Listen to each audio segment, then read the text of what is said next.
Olá, gente! Então, chegamos aqui hoje para que possamos concluir a parte de direito societário com o nosso último assunto, que são as sociedades anônimas.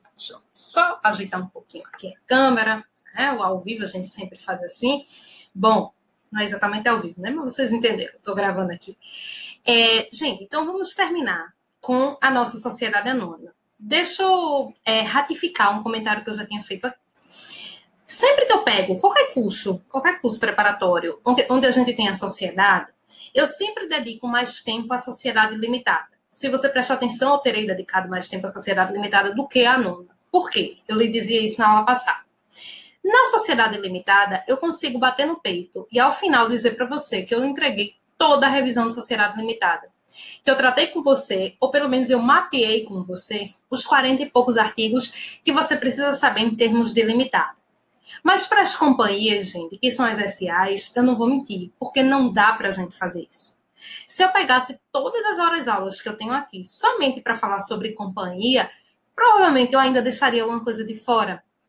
Então, por isso, assim, né, dentre tudo que a gente tem que ver, a gente tem que quantificar as coisas, inclusive até mesmo na faculdade a gente faz isso, e temos que fazer certas escolhas. Então, qual é a sugestão que eu dou para vocês em relação à sociedade anônima? Eu vou trazer aqui os pontos mais cobrados em termos de prova, fazendo um apurado de várias provas que a gente tem pelo Brasil afora, conceitos básicos que você não pode abrir mão deles. A partir daí, eu lhe sugiro que você faça uma série de exercícios, verificando principalmente os seus erros, né, de um por um dos exercícios, e ao final eu vou disponibilizar para vocês, mas aí você entra em contato comigo lá no Instagram, se for do seu interesse. Eu tenho um resumo específico para a Lei de Sociedade Anônima, que eu disponibilizo para meus alunos. Se você tiver interesse, fale comigo lá pelo direct, no @Renata_de_Lima_Pereira, que eu disponibilizo para você esse material, um resumo sobre SA. Professora, você acha indicado quando chegar assim perto da minha prova, eu pegar a lei das SA, deitar, né, deito na cama, boto os pés para cima e vou começar a ler? Não acho indicado. Acho uma lei de uma altíssima complexidade, não existe uma ordem didática na lei, não acho que assim, gente, sinceramente, eu não acho que isso dê muito certo em nenhuma lei, tá? Mas, por exemplo, sei lá, me veio um agora. Lei do Bem de Família, né? Lei 8.009 de 90. É uma lei super curtinha. Dá para você estudar para um eventual concurso só lendo a lei. A lei das SA não dá, tá bom? Então, eu vou começar aqui. A primeira coisa que a gente vai dizer vai ser justamente essa, né? Que é a sociedade anônima, e aí eu já disse a você que eu não posso escrever, então vai escrevendo. A Lei das Sociedades Anônimas é a Lei 6.404 de 76. 6404 de 76. Foi a única sociedade que não foi tocada praticamente pelo Código Civil atual. Para não dizer que o Código Civil não falou dela, tem um artigo que vai dizer que ela se rege pela lei especial. Professora, tão antiga assim essa legislação? Sim. Mas essa legislação ela vem sofrendo alterações paulatinas ao longo do tempo, mas no bojo é a Lei 6.404. As sociedades anônimas também são chamadas de companhias, não companhias, né, gente? Por isso, ao fazer uma determinada prova, se você se encontrar lá com a expressão em relação às companhias, podemos afirmar que, nesse caso, está se falando de sociedade anônima. Eu pontuei aqui, como a gente faz sempre, né, como a gente fez em todas as sociedades, para que você escreva aqui algumas peculiaridades sobre as sociedades anônimas. Então, eu vou te dizer algumas, fazendo assim um condensado do que a gente já viu. Primeira peculiaridade, ela é sempre empresária. Eu já disse isso a você lá desde o artigo 982, parágrafo único. Independente do que ela faça, ela é sempre empresária. Outra coisa que você deve aí anotar, ela é sempre estatutária, porque a sociedade anônima, lembra que a gente falou disso na parte inicial de sociedade? Sociedade anônima não tem contrato social, ela só tem estatuto. Por isso, ela é estatutária. O documento que você leva para constituí-la na junta é o estatuto. Uma outra coisa. Eu te dei várias classificações sobre sociedades, né? Sociedades empresárias, simples, personificadas, não personificadas, contratuais e estatutárias. Vou fechar aqui com a última classificação. E você pode anotar aí também nas peculiaridades das companhias. As sociedades anônimas são chamadas sociedades de capital. Elas aparecem em oposição às sociedades de pessoas. Então, nessa última classificação, a gente vai diferenciar sociedades de capital. e sociedades de pessoas. Sociedades de capital, por quê, gente? O que é que você precisa ter para fazer parte de uma companhia, para fazer parte de uma SA? Dinheiro. Ninguém quer saber quem você é, de onde vem o seu dinheiro, tá? É diferente, por exemplo, eu chego para João e digo, João, vamos constituir uma sociedade de advogado comigo? Aí João diz, tá certo, tudo certinho, vamos, professora. No dia que a gente marca, João vai e envia Maria no lugar dele. Não. Uma sociedade de advogados é uma sociedade tipicamente de pessoas, onde você leva em conta as qualificações pessoais de cada um, tá certo? Então, ela é uma sociedade de capital, e só para a informação ficar completa, a sociedade de capital, ela aparece em contraposição às sociedades de pessoas, tá? E aqui eu vou adiante. Em termos de responsabilidade, ela é um dos tipos, gente, societários que existem na prática. Então, se ela é um dos tipos societários que existem na prática, é porque a sua responsabilidade ela é limitada. Então, bora falar sobre isso aqui. Sociedade anônima e sociedade limitada. Em ambas, a responsabilidade dos sócios ela é limitada. São as duas únicas que, por isso, na prática existem. Mas há exceções, onde pode haver atingimento do patrimônio particular. O mais importante, eu já disse aqui para vocês, que é a DPJ, né, a desconsideração da personalidade jurídica. Mas, a princípio, nesse tipo societário, a responsabilidade é limitada. Já falei isso aqui algumas vezes, mas preciso reiterar por causa do assunto. Se em ambas há limitação de responsabilidade, por que a gente tem 10 vezes mais, em números estatísticos, limitadas do que SA? Temos dois motivos para isso. O primeiro motivo é que a SA é extremamente complexa. Tá, gente? A SA é complexa para quem lida com o assunto, é complexa para o advogado, imagina para quem vai empreender. Esse é o motivo. Mas existe um motivo mais concreto do que esse, que a gente já comentou aqui com vocês. As SAs não podem se revestir, do ponto de vista do direito tributário, da formalidade das pequenas empresas. As sociedades por ações não podem se beneficiar de todos os privilégios, principalmente tributários, das pequenas empresas. Por isso, quem vai constituir uma empresa, gente, quem vai começar uma empresa, a não ser que já seja uma grande empresa pertencente a um grupo econômico, ninguém começa com uma SA. Todo mundo começa com a limitada. Porque eu quero ver se vai dar certo. Se der certo, depois eu abro o meu capital e por aí vai, tá? Então, SA é limitada, existe responsabilidade limitada dos sócios em ambas. Se você quiser, você pode ir fazendo um quadrinho comparativo delas, né? Vou dizer mais diferenças que eu já disse aqui. Que acontece muito de em provas elas serem comparadas. A limitada, ela é formada por cotas, SA é formada por ações. Limitada tem contrato social, SA tem estatuto. Limitada está no Código Civil, SA está regida por uma lei específica. E por aí vai. Só que nós vimos que na limitada, enquanto o capital não estiver integralizado, os sócios respondem de maneira solidária. Não foi isso que a gente viu? Lembra lá aquele artigo 1052 que eu fiz uns desenhos, eu fiz umas coisas na parte de limitada, né? Então, os sócios ali, eles são solidariamente responsáveis pela integralização do capital social. Preste atenção no que vai acontecer agora aqui na nossa SA, conforme disposto no artigo 1º. A companhia ou sociedade anônima vai ter o capital dividido em ações. Isso eu já lhe disse. E a responsabilidade dos sócios ou acionistas, ela vai ser limitada ao preço das ações subscritas ou adquiridas. O que é que quer dizer isso, gente? Cada sócio é responsável pela sua quantidade de ações. Dessa maneira, a responsabilidade dos acionistas na SA, ela é individual. Então, em resumo, na limitada e na SA, a responsabilidade dos sócios é limitada. Mas na limitada, a solidariedade pela integralização do capital social. Na SA, gente, é cada um por si, Deus por todos. Se eu tenho 2%, por exemplo, de ações da Petrobras, eu terei 2% das perdas, eu terei 2% dos ganhos. Até porque, para você não esquecer disso, me dá aqui uma resposta. Se você chega para mim, a gente vai falar um pouco disso para te dar, né, uma noção melhor. Se você chega para mim e diz, professora, eu invisto em ações, por exemplo, da Casas Bahia, né? Eu estou falando assim em termos de nome de fantasia, tá? Não vou utilizar, né, o nome específico que ela utiliza na Bolsa de Valores, porque aí só quem investe que vai conhecer. Se eu digo assim para você, você me dá essa informação, e eu digo, João, digamos, João me deu essa informação. João, quantos sócios você tem nas Casas Bahia? O que a pessoa vai dizer? Impossível saber. Porque ela é uma SA que está com ações vendidas na Bolsa de Valores, é impossível a gente saber. Então, memoriza assim. Se é impossível saber quem são meus sócios, quantos são, a cada minuto, nesse momento que eu estou gravando aqui, são 4 horas da tarde, a Bolsa de Valores está todo vapor ainda. Então, a cada minuto, entram e saem novos sócios, entram e saem novas pessoas do Brasil, do exterior, do mundo inteiro. Então, não tem como eu me tornar solidária na responsabilidade com quem eu não conheço, com quem eu não sei quantas pessoas são, tá?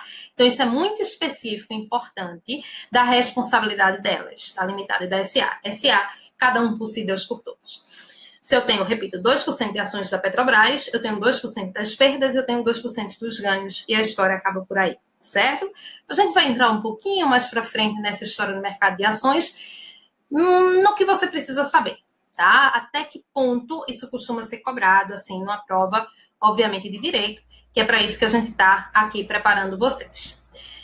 Bom, esgotada essa parte de responsabilidade, quero falar um pouco agora sobre nome empresarial. Esses artigos aqui todos citados são os artigos da Lei 6.404 de 76. E aqui eu vou te dar já uma informação antes de ler o artigo para você. Quando é para você memorizar, quando é para você decorar, eu digo isso para você sem nenhum tipo de pudor. Mas tem umas coisas que eu quero que vocês, assim, entendam para que não precisem decorar, tá certo? Então, vê só. Essa sociedade, ela é anônima. Você não sabe quem são os sócios, quantos são. Será que, gente, né? Se ela vai ser uma sociedade que eu não sei quem são meus sócios, quantos são, será que ela vai ter firma ou denominação? Porque aquele que, em regra, tem nome próprio é firma. Professor, acho que ela não tem firma. Exatamente. Ela só tem denominação. Então, bora lá com a outra diferença, para que você liste aí no seu quadrinho comparativo. Eu gosto, gente, de estudar assim por esse esquema de quadro comparativo, desde que você entenda, né, o que está escrevendo lá e que não seja meramente um decoreba. Na sociedade limitada, como vimos, ela poderia optar entre firma e denominação. Na sociedade anônima, ela é a única das sociedades empresárias que só pode ter denominação, tá bom? Agora, ela tem 5 formas de composição do nome empresarial. Veja que coisa, né? 5 formas. Isso não tem mais em nenhum outro tipo societário. Mas não é difícil, não. Deixa eu mostrar aqui para vocês, para a gente desvendar esse mistério. A sociedade vai ser designada por denominação. Então, o nome empresarial é só denominação. Marca aqui. Acompanhada das expressões companhia ou SA, expressas por extenso abreviadamente, mas vedada a utilização da primeira ao final. Deixa eu te dizer isso daqui, como é que vai acontecer. Bati aqui, deixa eu voltar para cá. Deixa eu te dizer aqui. Eu tenho 5 formas de composição do nome empresarial. Escreve aí, que eu acho que fica mais fácil na hora que você vai estudar. Vou dizer as primeiras 3 formas. SA pode vir no começo do nome empresarial, pode vir no meio ou pode vir no fim. Já são 3 formas de composição do nome empresarial. SA por extenso abreviadamente, no começo, no meio ou no fim. Normalmente, quase sempre, a expressão vem ao final. Então, por exemplo, vou chutar aqui, tá? Não é exatamente esse não, mas Colgate, Palmolive, Indústria de Cosméticos, SA. Uma coisa assim, tá certo? Mas poderia ser SA no começo também. SA, Colgate, Palmolive, ou Colgate, Palmolive, SA, Indústria de Cosméticos. Então, são 3 possibilidades. SA no começo, SA no meio ou SA no fim. Uma das 3. Mas, normalmente, as provas não perguntam muito sobre o nome empresarial com a expressão SA. Porque dá muito na cara, né? Coloca lá SA, você já sabe que é sociedade anônima. Normalmente, as provas gostam, gente, de colocar com a expressão companhia. Sendo assim, eu falei em 5 formas, vou para as outras 2. A expressão companhia, ela pode vir ou no começo do nome empresarial ou no meio. Ela não pode vir no fim. Era isso que estava dizendo o artigo 3º. Tá? Por exemplo, Companhia Vale, né? Que era a antiga Companhia Vale do Rio Doce. Companhia Vale, hoje em dia. Então, ela pode vir no começo ou no meio. Professora, por que a expressão companhia não pode vir no fim? Porque companhia no fim é normalmente quando a gente suprime o nome de algum sócio. Lembra? Fulaninho, fulaninho e companhia. Então, por isso que não pode vir. Resumindo, 5 formas de composição do nome empresarial. SA no começo, no meio ou no fim. Companhia no início ou no meio, jamais no fim. Agora, respirar fundo, preste atenção para você não fazer uma confusão com o nome empresarial. tá? Desde o começo, o que é que a gente está te dizendo? Aquela que, em regra, tem nomes próprios é a firma, né? Foi isso que a gente te disse desde o começo. Via de regra, a denominação não tem nome próprio e tal. Na lei das SA, né, no próprio artigo 3º, há uma possibilidade de você utilizar o nome de uma pessoa, uma fundadora de uma companhia, como forma de homenageá-la no nome empresarial. Gente, presta bem atenção. Por isso que eu disse, bora respirar fundo. Não chega aqui a esse momento e diga, danou-se, agora eu não sei mais nada sobre nome empresarial. Não. Continua valendo a regra de que, em regra, quem tem nome próprio é firma, denominação não tem. Mas em termos de SA, como forma de você homenagear uma pessoa, você pode, de maneira excepcional, utilizar um nome próprio na denominação. Mas é uma regra, gente, específica das SA, tá? Professora, precisa ser uma pessoa morta para a gente homenageá-la, né? Porque normalmente a gente gosta de homenagear quem morreu. Não, gente. Inclusive, vamos homenagear as pessoas vivas, que eu acho que é melhor, né? Eu acho que faz mais sentido. Mas, por exemplo, se eu fundasse um SA, ia ficar bonito lá. Companhia Renata de Lima Pereira, tá? A João Carlos Faz Mendonça, Sociedade Anônima, uma coisa assim, ok? Então, ditas as formas de composição do nome empresarial, vou a seguir. Lembre-se que a gente falou disso na aula passada, que as limitadas podem se utilizar de maneira supletiva das regras das SAs, desde que isso esteja previsto lá no seu contrato social, tá bom? Então, vamos aqui e com que com ela for compatível, né? Porque a limitada é formada por cotas, SA é formada por ações e por aí vai. Vou adiante, ok? Como eu te disse, a gente está fazendo um apanhado aqui daquilo que costuma mais aparecer nas nossas provinhas de concurso. Artigo 4º. Para os efeitos desta lei, a companhia vai ser aberta ou fechada, conforme os valores mobiliários de sua emissão estejam ou não admitidos à negociação no mercado de valores mobiliários. Eu quero entrar aqui agora, gente, na classificação das SA.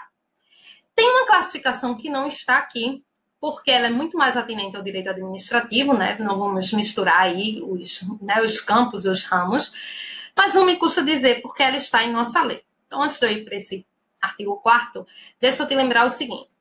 As sociedades de economia mista, elas também estão previstas dentro da lei das SA, além de todo o regramento que elas possuem lá do direito administrativo. Por quê? Porque as sociedades de economia mista, isso é bem, gente, pegadinha na parte administrativa, tá?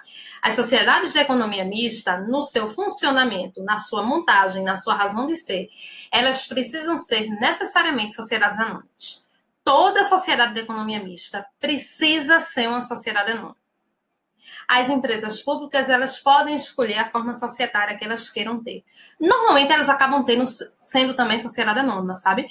Mas, para efeito de prova, quem precisa necessariamente ser constituída sob a forma de SA é uma sociedade de economia mista. Bom, mas isso aí vocês estudam, se debrucem lá em direito administrativo. Acho eu direito administrativo muito mais difícil do que direito empresarial, né? Não sei se vocês concordam com isso, mas eu acho. Ato administrativo, né? Nunca consegui entender aquilo dali na minha vida. Passava, tirava boa nota na faculdade, mas nunca consegui. Eu acho que o problema de ato administrativo, fui para longe agora, né? Fui devagar. Eu acho que o problema, gente, de ato administrativo é que nem o aluno quando está estudando obrigações no direito civil. É querer sempre decorar, né? Achar que vai decorar e quando ele decora em obrigações ele faz uma grande confusão. Acho que eu fiz esse erro com ato administrativo, nunca consegui aprender. Mas bom, bora para cá que é mais fácil. As sociedades anônimas, e essa é uma classificação muito importante, que vai repercutir em um monte de coisa que veremos, podem ser abertas ou podem ser fechadas. Professor, o que é que isso quer dizer? Vou te dizer. As abertas são aquelas que qualquer um delas pode ingressar.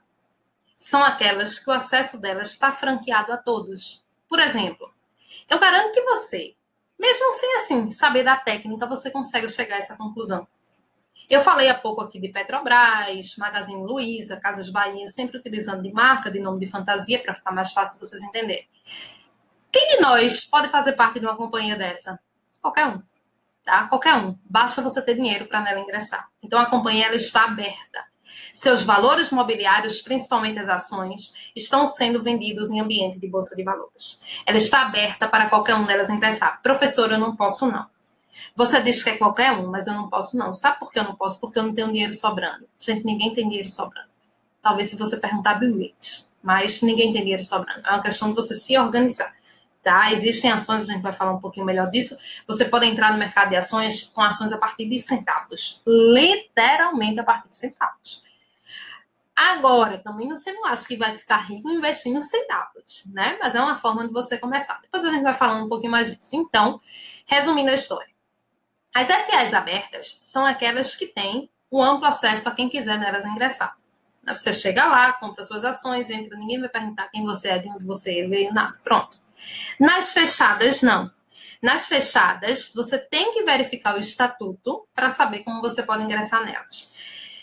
A partir do momento que a limitada, que a sociedade limitada, ela fica muito forte aqui em nosso país, né, isso vai acontecer aí principalmente pela década de 70, década de 80, ela tira meio de cena as SAs fechadas, sabe, gente? Porque no final das contas, assim, se eu quero ter uma sociedade onde os sócios respondem de maneira limitada, mas eu não quero dar o acesso a toda e qualquer pessoa, eu acabo constituindo uma sociedade limitada, né? Não uma SA fechada. Mas, enfim, né, a gente ainda tem bastante SA fechada. E você precisa saber disso, porque quando a gente entrar na parte de órgãos, quando a gente entrar na parte de valores mobiliários, é necessário saber, por exemplo, quem pode emitir parte beneficiária, que a gente vai dizer isso, SA aberta, SA fechada. Quem vai ter que ter tais órgãos? SA aberta, SA fechada, tá? Então é importante esse conceito do que seja SA aberta e SA fechada para aquilo que a gente vai andando mais adiante. Coloquei aqui no próximo slide para vocês terem uma ideia como se constitui uma sociedade anônima. O passo a passo dela de maneira bem didática. Primeiro, o número mínimo de pessoas. O número mínimo de pessoas, como toda e qualquer sociedade, é, né? Em regra, é aí que eu quero chegar, é de no mínimo 2 pessoas. Essa informação, ela parece um pouco desnecessária e tal, mas ela não é. Por quê? Vou dizer a vocês 2 motivos pelos quais ela não é desnecessária. Na época que eu estava na faculdade, e era uma regra no nosso ordenamento por muitos anos. Então, de repente, você está me assistindo, estudou há muitos anos, voltou a estudar agora, e como foi algo que vigorou em nosso país por muitos anos, de vez em quando aparece em prova. Você precisava ter no mínimo 7 acionistas, 7 pessoas para compor um SA. Tá? Hoje em dia não existe mais essa previsão. E uma outra coisa que é muito importante a gente falar é que a SLU, que a gente falou aqui, a Sociedade Limitada Unipessoal, é só para a sociedade limitada, não é para SA. Tá certo? Então, isso é bem importante a gente dizer. A sociedade limitada, ela pode se utilizar dos dispositivos das SAs, mas o contrário não é verdadeiro. Então, a SLU é só para a sociedade limitada. Seja qual for, gente, tirando aí a sociedade limitada, seja qual for a sociedade, eu preciso de no mínimo 2 pessoas. Na prática, a gente não vai ter uma SA constituída por 2 pessoas, né? Mas para efeito de prova, no mínimo 2 pessoas. Bom, o capital social de uma SA, deixa eu ver se eu coloquei um negócio aqui para vocês, deixa eu ver aqui se eu coloquei diretamente, tá aqui, artigo 7º.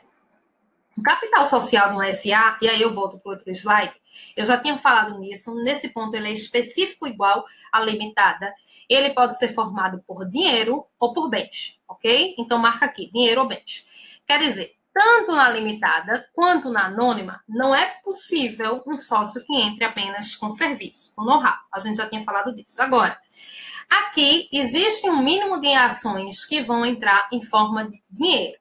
Tá? Você pode ter bens em dinheiro, bens e dinheiro, mas tem um mínimo de ações em dinheiro. Antes de eu dizer esse mínimo que você tem que memorizar, eu preciso dar uma informação importante. Não sei se você lembra, eu não vou aqui repetir, porque a gente passou um bloco inteiro praticamente falando sobre isso na parte limitada, mas nós falamos de subscrição do capital social e integralização na parte limitada. O que falamos lá se aplica aqui. As ações primeiro são subscritas para depois serem integralizadas. Mas eu dizia a você, na parte de limitada, que isso é uma grande história de faz de conta. Na parte de SA não é, gente. Na parte de SA, efetivamente se exige a integralização do capital social. Até porque, via de regra, ela vai mexer com o dinheiro de muita gente e tudo mais, então por isso que isso existe. Mas, enfim, nesse sentido, precisa ser integralizado pelo menos 10% do capital social, anota aí, 10% do capital social a ser integralizado precisa ser necessariamente em dinheiro, no mínimo, tá? Essa é a regra. Existem companhias que têm uma exceção, que precisam ter pelo menos 50% do capital social integralizado em dinheiro. Quais são elas? Bancos. Certo? Então, banco precisa ter pelo menos 50% aí das ações integralizadas em dinheiro, até porque o principal ativo de banco é dinheiro, né? como é que ele vai começar sem ter dinheiro? Então, 10% regra geral, 50% se a SA ser constituída for banco. Depois, esse valor ele vai ser depositado numa instituição que vai ser determinada por lei, né? Atualmente, essa integralização se faz no Banco do Brasil. Esse dinheiro ele não fica preso, a gente já tinha te dado essa ideia. Os sócios eles depositam essa integralização, mas esse dinheiro ele vai ser retirado. É só para mostrar aos credores que existe realmente aquele valor e a empresa vai se registrar perante a junta comercial, tá? Para que tenha personalidade aqui. Gente, não tem nenhuma diferença, não tem nenhuma exceção quanto a isso. Toda sociedade empresária, toda e qualquer sociedade empresária, para que tenha personalidade, para que seja reputada regular, ela precisa estar devidamente inscrita na junta comercial. Não tem outra opção, certo? Tem a opção de cartório lá, como a gente viu, para a sociedade simples, mas para a sociedade empresária não. E a gente vai chegar aqui hoje, né, até essa partezinha aqui, onde a gente vai iniciar essa parte do nosso mercado de ações. Para eu te dar, gente, pelo menos uma noção, tá? Ninguém aqui vai te ensinar técnicas de investimento e tudo mais, não é para isso que a gente está aqui, tá? De repente, peçam aí, quem sabe a gente não pensa no outro curso aqui no Aprenda, mas não é esse sentido. Mas eu preciso te dar, do ponto de vista jurídico, minimamente uma ideia do que ocorre com o nosso mercado de valores mobiliários.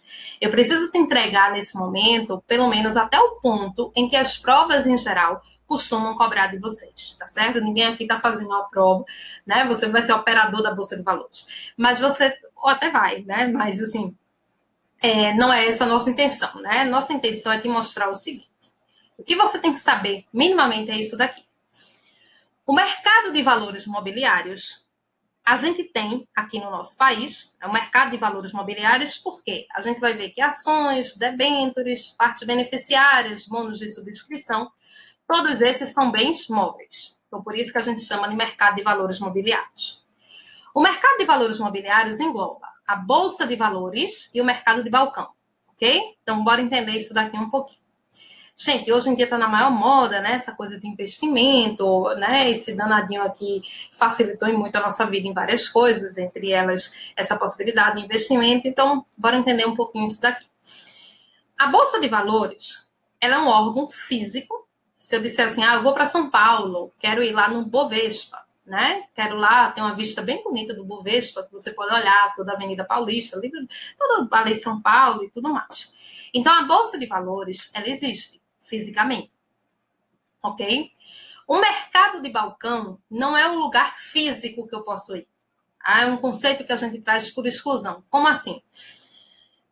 Se eu chego ali no meu banco e minha gerente chega para mim e diz assim, Renata, eu estou precisando aqui bater minhas metas do mês. Você pode comprar determinadas ações de uma companhia? Vou te dar aqui alguns conselhos que aquela companhia vai muito bem. Tenha muito cuidado com esses conselhos de gerente de banco, que normalmente ele vai te dar, né, aqueles conselhos do que seja melhor para ele, mas, né, abafa o caso por enquanto, enfim.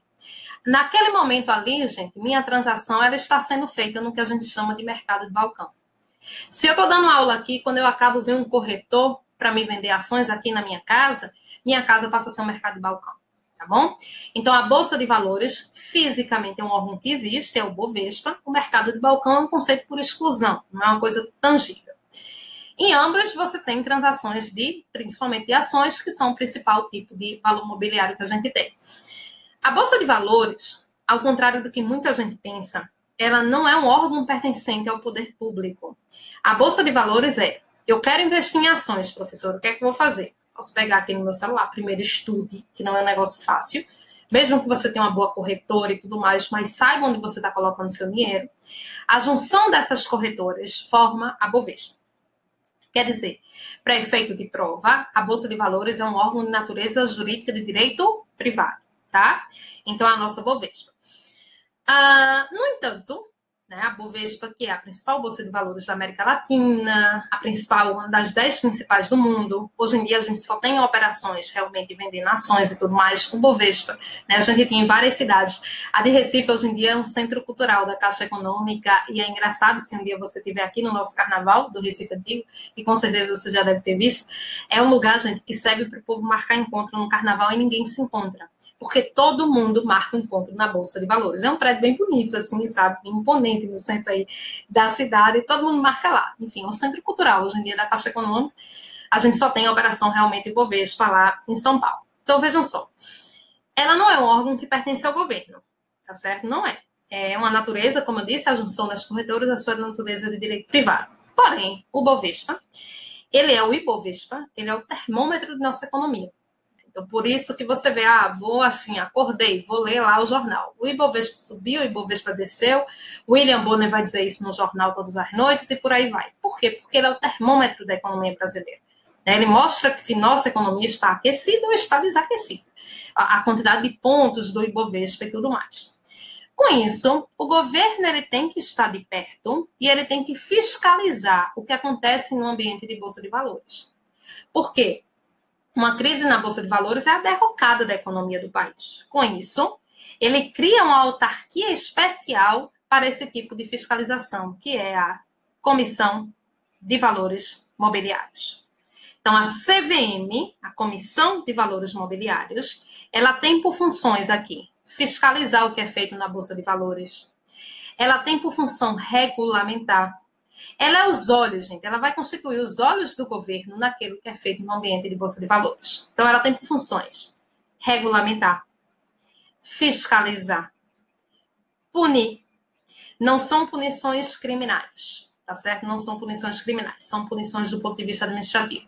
De multa, de suspensão, de autorização para funcionar, para operar. Se ela encontrar indícios de crime, que vez por outra a gente vê uma dessas, a gente já viu vários escândalos nesse sentido aqui nesse país, ela deve remeter isso para o Ministério Público apurar e propor a devida ação penal, tá?